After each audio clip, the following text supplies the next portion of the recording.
warahmatullahi wabarakatuh. Hai semuanya, nama aku Fitri Rohmania. Nah, di sini aku akan mempraktikkan video konseling gizi dengan kasus hiperemesis gravidarum. Nah, di sini aku sebagai konselor gizi. Saya Yuliati dan saya sebagai klien. Langsung aja kita ke videonya ya. Mari silahkan masuk. Assalamualaikum. Waalaikumsalam. Selamat siang, Mbak. Silahkan masuk, Bu. Terima kasih. Mari, Bu, silahkan duduk. Terima kasih.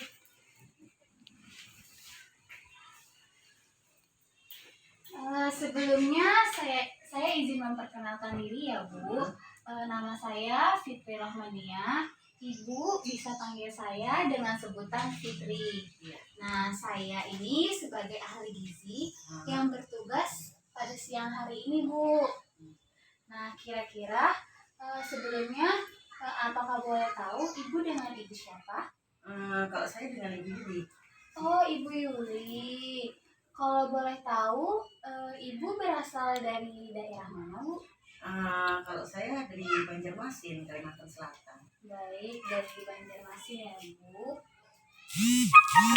Kalau boleh tahu, di sini Ibu tinggal bersama dengan suami atau tinggal dengan keluarga lain? Kalau saya sih di sini sama suami aja berdua. Oh, jauh juga ya, Bu. Ibu merantau ke Jakarta. Ikut suami saya kan orang Betawi asli, Mbak. Oh, orang Betawi suaminya. Iya. Baik. Kalau boleh tahu, kedatangan Bu Yuli ke sini atas dasar rujukan dokter atau keinginan sendiri? Atas rujukan dokter, Mbak. Oh, atas dasar rujukan dokter. Sebelumnya, apakah boleh saya lihat surat rujukannya, Bu? Oke, sebentar dulu ya, Mbak.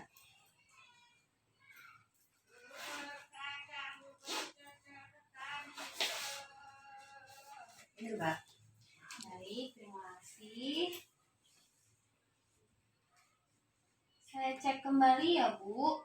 Apakah benar atas nama Yuliati, usia 27 tahun, pekerjaannya sebagai ibu rumah tangga? Iya, benar, Mbak. Jika Ibu bersedia, kita akan melakukan konseling kurang lebih 30 menit ya, Bu, dengan tujuan mengubah perilaku Ibu disertai dengan pola makan. Jadi, nanti saya akan melakukan proses konseling diawali dengan menanyakan data diri Ibu. Kita menetapkan masalah yang Ibu Yuli alami selama ini, serta kita akan mendiskusikan anjuran diet yang akan Ibu jalani melalui pengisian leaflet. Apakah Ibu bersedia? Ya, bersedia, Mbak. Kebetulan hari ini saya tidak ada jadwal hari ini. Oh, bagus, Bu. Kalau seperti itu, saya izin memulai ya, Bu. Jadi berdasarkan hasil data Ibu di sini, berat badan Ibu itu 47 kilo, tinggi badannya 160 cm.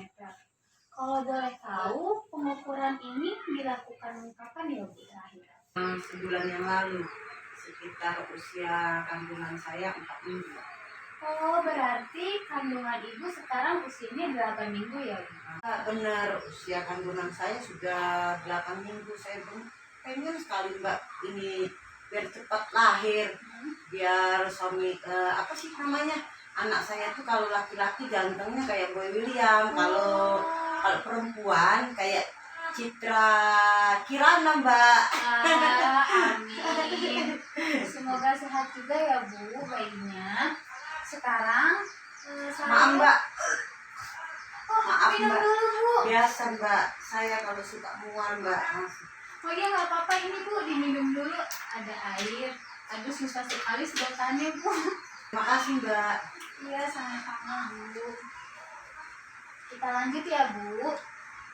Sekarang saya akan melakukan pengukuran kembali berat badan, tinggi badan, sama lingkar lengan Ibu.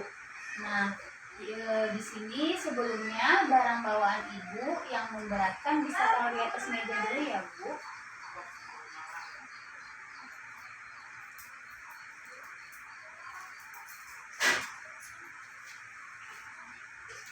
Maaf Mbak ya.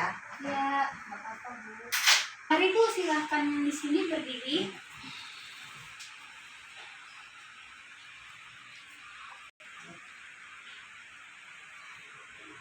Pandangan lurus ke depan ya Bu.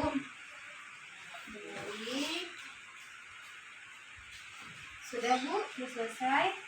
Kita melakukan pengukuran tinggi badan ya Bu. Oke Mbak. Bisa ke sini Bu. Bu, silahkan berdiri di sini. Agak ke kanan ya Bu. Ini menempel pada tembok. Lalu kaki ibu juga menempel pada tembok Bu.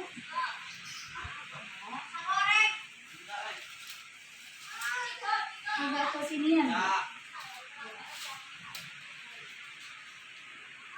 Baik.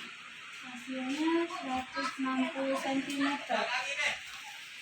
Sudah Bu. Mari Bu, silahkan duduk lagi. Kasih Mbak. Kemudian saya akan melakukan pengukuran lingkar lengan ibu. Sebelumnya saya ingin bertanya, Pak, ibu biasanya melakukan aktivitas seperti menulis, kerja-kerja di rumah itu menggunakan tangan apa Bu? Dengan tangan kanan Mbak. Oh, tangan kanan, berarti tangan yang tidak aktif tangan kiri ya Bu. Iya. Saya bantu untuk mengukur ya Bu. Dibengkokkan dulu Bu. Ini langsung Bu.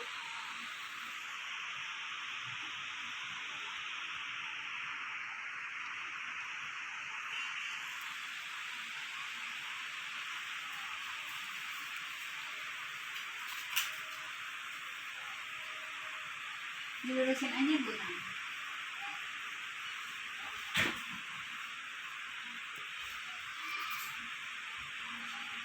Ya, sudah.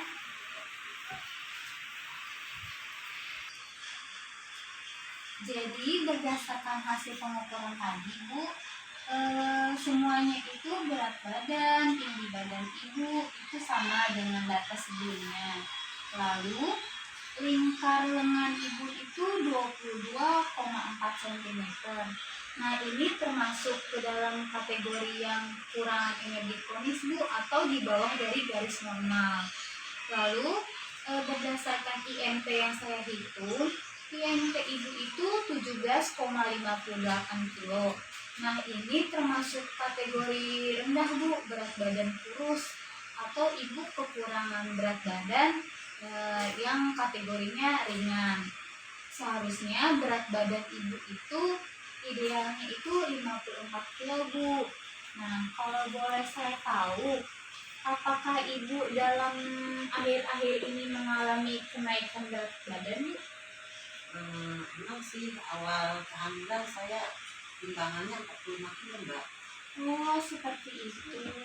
Jadi ibu dalam 2 bulan ini hanya naik 2 kilo ya Bu? Kalau Iya, boleh tahu, bisa diceritakan keluhan yang Ibu Yuli alami selama kehamilan? Saya kalau bangun pagi tuh Mbak terasa kayak mual sekali Mbak. Hmm, Bisa muntah gitu terus sampai 6 kali atau lebih Mbak. Hmm, Badan saya juga kayak lemas. Terus mungkin ya Mbak ya, perasaan saya ini mungkin pembawaan hamil kali Mbak ya. Ya. Tapi kalau menurut suami saya katanya muka saya ini kelihatan pucat Mbak. Jadi saya memberanikan diri untuk datang ke sini Mbak. Oh gitu. Di sini saya lihat berdasarkan data fisik atau klinis ibu. Di sini tekanan darahnya 100/90 mmHg, suhunya 36,5 derajat Celcius, nadinya 95 kali per menit, dan respirasinya 25 kali per menit. Nah, ini termasuk kategori normal semua ya Bu. Lalu berdasarkan hasil pemeriksaan laboratorium, eritrosit ibu itu 4,05 juta per mili. Nah, ini kadar eritrositnya ini termasuk rendah, Bu. Kadar eritrosit rendah menunjukkan gejala yang ibu alami seperti mual, muntah, dan badannya pucat atau lemas. Nah, jadi berdasarkan diagnosis ibu ini didiagnosa memiliki penyakit hiperemesis gravidarum. Nah, sebelumnya saya ingin bertanya, Bu, apakah ibu tahu apa itu penyakit hiperemesis gravidarum, Bu? Belum, Mbak.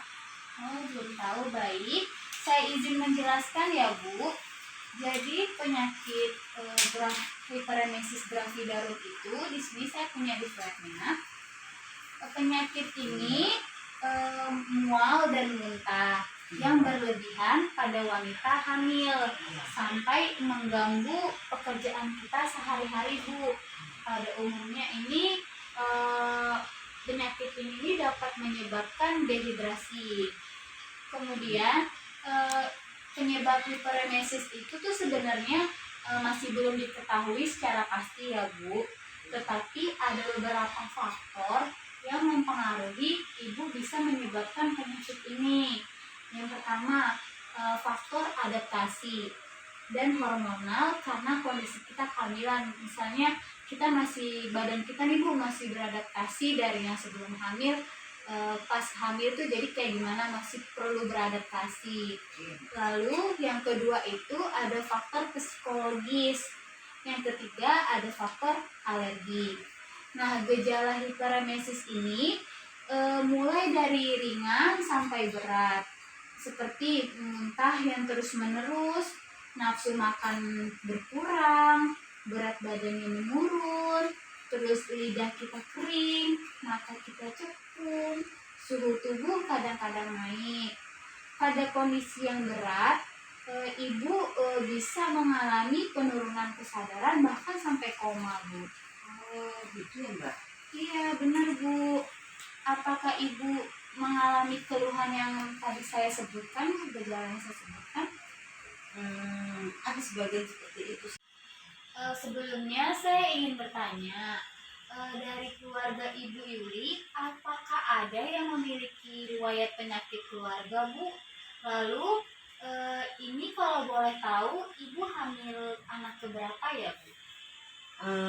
Kalau untuk penyakit keluarga sih, Mbak, ya kayaknya alhamdulillah nggak ada. Oh, nggak ada, baik. Kalau ini hamil yang pertama, Mbak, saya. Lalu, Bu, akhir-akhir ini kan Ibu mengalami mual, muntah. Iya. Nah, itu biasanya terjadi pada saat Ibu Yuli ngapain? Kalau saya mual tuh, Mbak, suka waktu bangun tidur gitu, Mbak, ya. Terus kalau saya konsumsi makanan yang seperti goreng-gorengan gitu, Mbak, saya langsung kayak mual. Oh, seperti itu. Ya. Baik. Kalau untuk aktivitas fisik, Bu, kayak olahraga, Ibu biasanya olahraga apa? Kalau saya sih biasanya olahraga yoga, itu juga lihatnya dari YouTube, Mbak. Dari YouTube. Iya. Untuk frekuensinya nih, Bu, Ibu olahraga yoganya itu dalam seminggu berapa kali? Olahraganya 1 atau 2 kali dalam seminggu. Cuman olahraganya begini, Mbak, saya cuma sebentar karena saya tuh merasa lemas kalau terlalu lama olahraga, Mbak. Tidak apa-apa, Bu, jika Ibu kalau merasa udah lemas itu jangan dipaksakan ya, Bu. Iya. Dan itu juga Ibu sudah bagus melakukan olahraga. Nah, sekarang saya akan melakukan food frekuensi dengan menanyakan makanan apa yang Ibu konsumsi dalam sebulan terakhir nih, Bu. Apakah Ibu bersedia? Saya bersedia, Mbak, cuman kalau lupa maaf nih, Mbak, ya. Iya, Bu, nggak apa-apa. Kita mulai ya, Bu. Untuk makanan pokok yang biasa Ibu konsumsi dalam 1 bulan terakhir itu makanan seperti apa aja? Nasi, terus roti, kadang saya juga makan mie, itu juga nggak sering, paling 1 atau 2 kali dalam seminggu. Oh, baik. Nasi, roti, dan mie. Iya. Kemudian untuk lauk hewaninya Bu, Ibu biasanya mengkonsumsi lauk apa aja dalam 1 bulan terakhir? Ikan, ayam, terus kadang telur juga. Untuk frekuensinya berapa kali Bu? Untuk ikan, ayam, dan telur? Kalau ikan sih setiap hari sih Mbak. Ya. Kalau ayam sih kadang-kadang cuman 1 atau 2 kali dalam seminggu. Telur juga sama Mbak, tiap hari telur. Baik. Kemudian Ibu untuk lauk nabati itu seperti tahu, tempe, kacang-kacangan lainnya kayak oncom. Apakah Ibu mengkonsumsi dalam 1 bulan terakhir? Itu apa? Tempe sama tahu Mbak. Cuma nggak sering juga Mbak, paling juga 1 atau 2 kali dalam seminggu. Baik, tahu dan tempe 1 sampai 2 kali dalam seminggu. Lalu untuk sayuran nih Bu, Ibu biasanya mengkonsumsi sayuran apa aja Bu? Kalau sayur sih kangkung, kacang panjang, toge.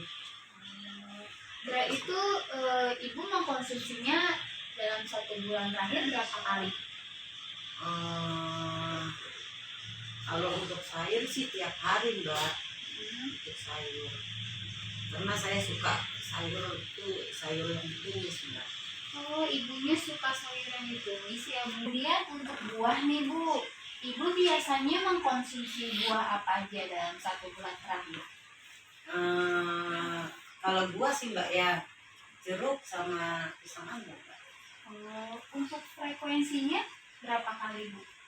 Kalau untuk buah jeruk sih Mbak setiap hari. Tapi kalau untuk pisang anggurnya Mbak jarang. Ya paling 3 atau 6 kali dalam seminggu Mbak. Baik, sudah saya catat. Kemudian untuk susu nih Bu, apakah Ibu mengkonsumsi susu? Iya bener Mbak, saya dibeliin suami saya susu hamil Bu, Greenagen, rasa coklat. Sudah saya catat semua ya Bu. Selanjutnya untuk makanan yang goreng-gorengan atau makanan yang bersantan, apakah Ibu mengkonsumsinya? Kalau yang santan saya kurang hobi Mbak. Cuman saya sukanya gorengan Mbak, seperti ubi goreng. Itu frekuensinya Ibu makan ubi goreng berapa kali Bu? Kalau untuk gorengan ubi goreng itu 3 atau 6 kali apa sih namanya dalam seminggu Mbak. Baik. Kemudian nih Bu, untuk makanan ringan lain, makanan kayak warung-warung gitu, apakah Ibu sering mengkonsumsi? Kalau untuk makanan ringan sih Mbak, saya kurang suka Mbak. Baik. Sudah saya catat. Kemudian untuk minuman manis nih Bu, seperti teh manis, kopi, sirup, terus kayak minuman alkohol gitu, apakah Ibu mengkonsumsi? Kalau untuk teh segala itu saya kurang suka, cuman kalau sirup marjan tuh Mbak, paling suka saya. Itu sampai 3 atau 6 kali juga dalam seminggu Mbak. Sudah saya catat semua ya Bu. Selanjutnya saya akan melakukan recall makanan Ibu dengan menanyakan makanan apa yang Ibu konsumsi selama 24 jam terakhir. Apakah Ibu bersedia? Bersedia Mbak, tapi maaf nih Mbak, itu recall itu apa sih maksudnya Mbak? Saya kurang mengerti gitu Mbak. Ya, jadi recall makanan itu nanti saya akan menanyakan Ibu makanan yang Ibu konsumsi kemarin, dari Ibu bangun tidur di pagi hari sampai Ibu mau tidur lagi di malam hari, seperti itu Bu. Gitu Mbak. Ya, apakah Ibu bersedia? Ya, saya bersedia. Kita mulai ya Bu. Bisa disebutkan Ibu dari bangun tidur kemarin, baik di pagi hari sampai malam hari Ibu mau tidur lagi, Ibu makan apa aja? Kalau pagi saya sarapan nasi goreng, telur ceplok sama tumis kacang panjang Mbak. Terus kalau jam 10 pagi saya makan roti manis. Ya. Kalau siangnya saya makan nasi sama ikan belado mbak. Kalau untuk malam saya jarang makan malam nih mbak. Jadi saya cukup minum susu hamil aja mbak. Baik. Untuk makan siangnya, apakah ibu mengkonsumsi buah? Bener mbak, saya makan buah satu jeruk. Baik, saya sebutkan kembali ya Bu. Ibu di pagi hari ibu makan nasi goreng, pakai telur ceplok sama tumis kacang panjang. Terus jam 10 ibu makan roti manis. Kemudian siangnya ibu makan nasi pakai ikan balado, buahnya itu buah jeruk. Kemudian di malam hari ibu hanya minum susu Renagen. Nah, apakah ada yang belum tercatat, Bu? Enggak mbak ini. Baik. Bu, kalau boleh tahu, di saat pagi hari ibu kan makan nasi goreng. Nah, ibu makan ngambil nasinya itu pakai centong nasi atau centong yang lain? Pakai centong nasi. Baik. Kebetulan di sini saya ada foto centong nasi. Bisa ditunjukkan centong yang biasa ibu pakai itu yang seperti apa, Bu? Seperti ini mbak. Oh, seperti ini. Iya. Kira-kira itu berapa centong? 2 centong. Baik, 2 centong. Kemudian untuk telur ceploknya nih Bu. Ibu telur ceploknya itu berapa butir? 1 butir. 1 butir. Baik. Kemudian untuk tumis kacang panjangnya, ibu ngambil sayurnya itu pakai sendok makan atau sendok sayur? Pakai sendok makan mbak. Baik, sebentar ya Bu. Di sini saya ada foto. Nah, di sini saya ada foto kacang panjang. Apakah ibu ngambil dengan sendoknya yang seperti ini? Iya benar mbak, seperti itu. Baik. Kira-kira ibu ngambil sayurnya berapa sendok makan? 5 sendok mbak. Baik, 5 sendok ya Bu. Kemudian setelah ibu makan sarapan nih Bu, apakah ibu minum? Iya mbak, pakai air mineral. Oh, air mineral. Kemudian ibu minumnya itu pakai gelas yang seperti apa Bu? Bisa ditunjukkan di sini.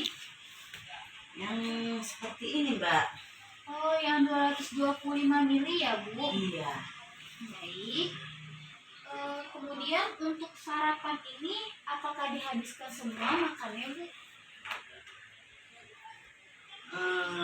Iya mbak, kadang-kadang habis, kadang-kadang enggak. Oh, kalau yang kemarin Bu, apakah ibu habiskan semua? Habis mbak. Oh, baik. Kemudian selingan paginya itu roti manis. Di sini saya ada foto roti manis. Apakah besarnya seperti ini Bu? Kayaknya kebesaran itu ya mbak ya. Oh, jadi agak kecil lagi ya Bu? Iya. Setengah dari ini ada nggak Bu?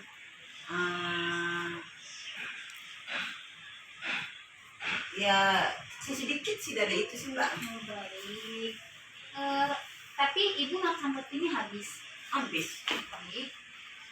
Setelah ibu makan roti, apakah ibu minum? Iya. Pakai air mineral? Iya mbak. Gelasnya gelas yang seperti tadi Bu? Iya mbak. Oke. Kemudian untuk makan siang nih Bu, ibu kan makan nasi pakai ikan balado sama jeruk. Nah, itu ibu ngambil nasinya pakai centong yang sama dengan kayak tadi atau beda lagi? Sama centong kayak seperti tadi. Berapa sendok? 2 sendok. Baik. Kemudian untuk ikan baladonya nih Bu, itu ikan yang ibu makan itu ikan apa Bu namanya? Ikan tongkol. Oh, ikan tongkol. Baik, sebentar ya Bu. Di sini saya ada foto ikan tongkol.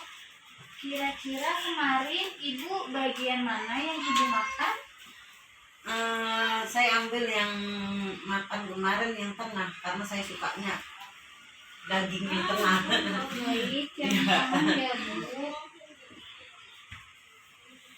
Terus untuk jeruknya nih Bu, itu jeruk yang Ibu makan, jeruk Mandarin atau jeruk Medan Bu? Jeruk Medan, Mbak. Jeruk Medan, baik. Jeruk. Nah, di sini ada foto jeruk Medan. Bisa ditunjukkan Ibu yang Ibu makan itu ukurannya seperti apa Bu? Yang B. Oh, yang B, yang Iya, besar ya Bu? iya, paling besar, Mbak.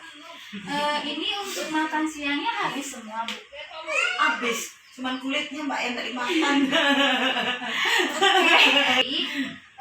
Untuk setelah makan siang apakah Ibu minum? Minum air putih. Pakai gelas yang kayak tadi atau Iya. yang 225 ml Iya, ya? benar Mbak, sama. Kemudian di malam hari Ibu hanya mengkonsumsi susu. Nah, susunya ini kalau boleh tahu Ibu dalam bentuk bubuk kemudian Ibu seduh atau susunya sudah langsung dalam bentuk cair Bu? Dalam bentuk bubuk. Oh, baik. Terus Ibu pas mau nyeduh itu berapa sendok Bu susunya? 3 sendok. 3 sendok. Kemudian gelas yang Ibu gunakan untuk menyeduh susu itu gelas yang seperti apa Bu? Bisa ditunjukkan di sini?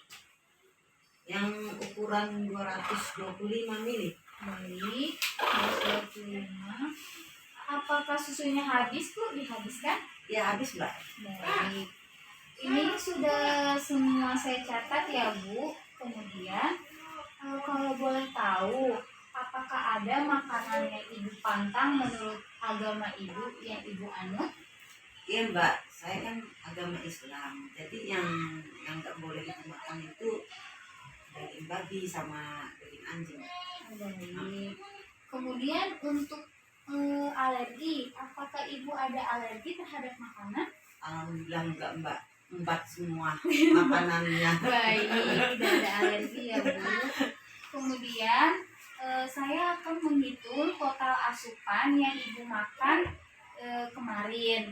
Sambil menunggu, di sini saya ada leaflet tentang penyakit yang Ibu alami. Bisa Ibu baca ya Bu sambil menunggu. Oke.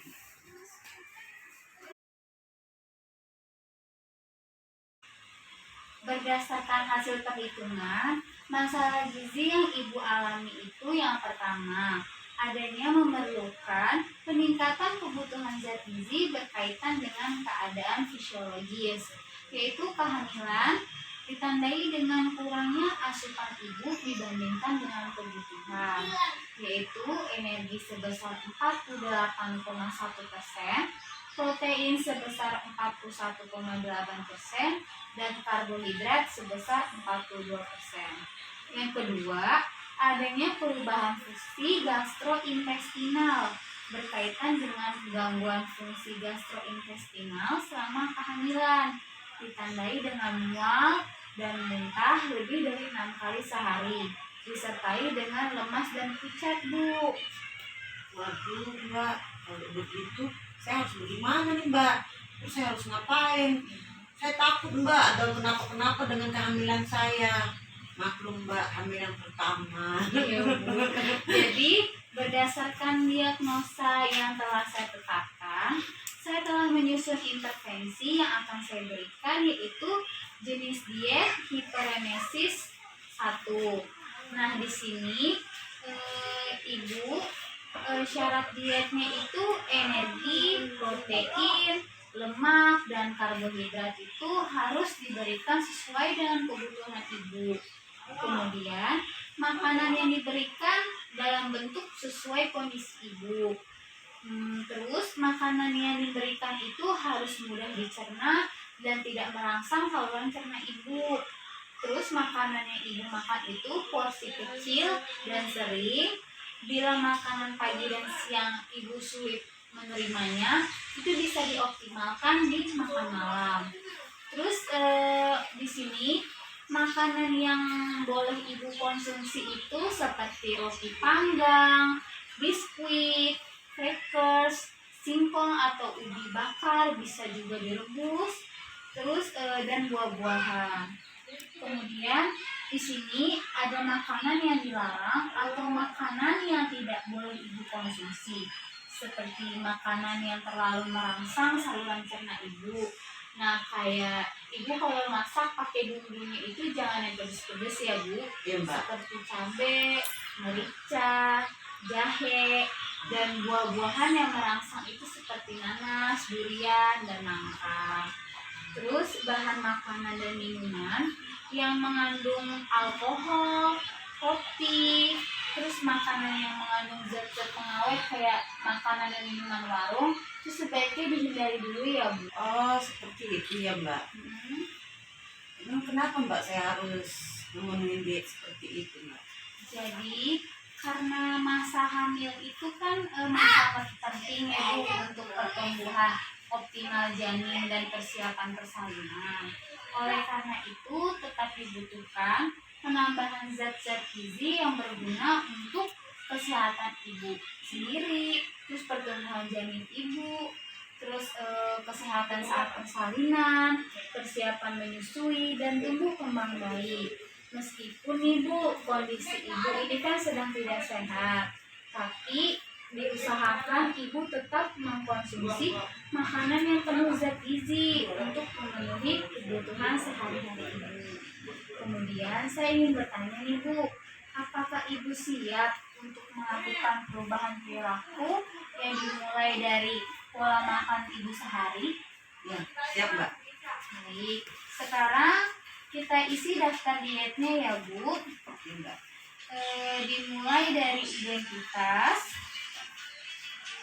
Namanya Yuliati, umur 27 tahun, tinggi badan 160 cm, berat badan 47. Kemudian setelah saya hitung berdasarkan kebutuhan asupan ibu sehari, itu energinya 2262 kalori, proteinnya 8,48 gram, lemaknya 62,8 gram, dan karbohidratnya 339,3 gram.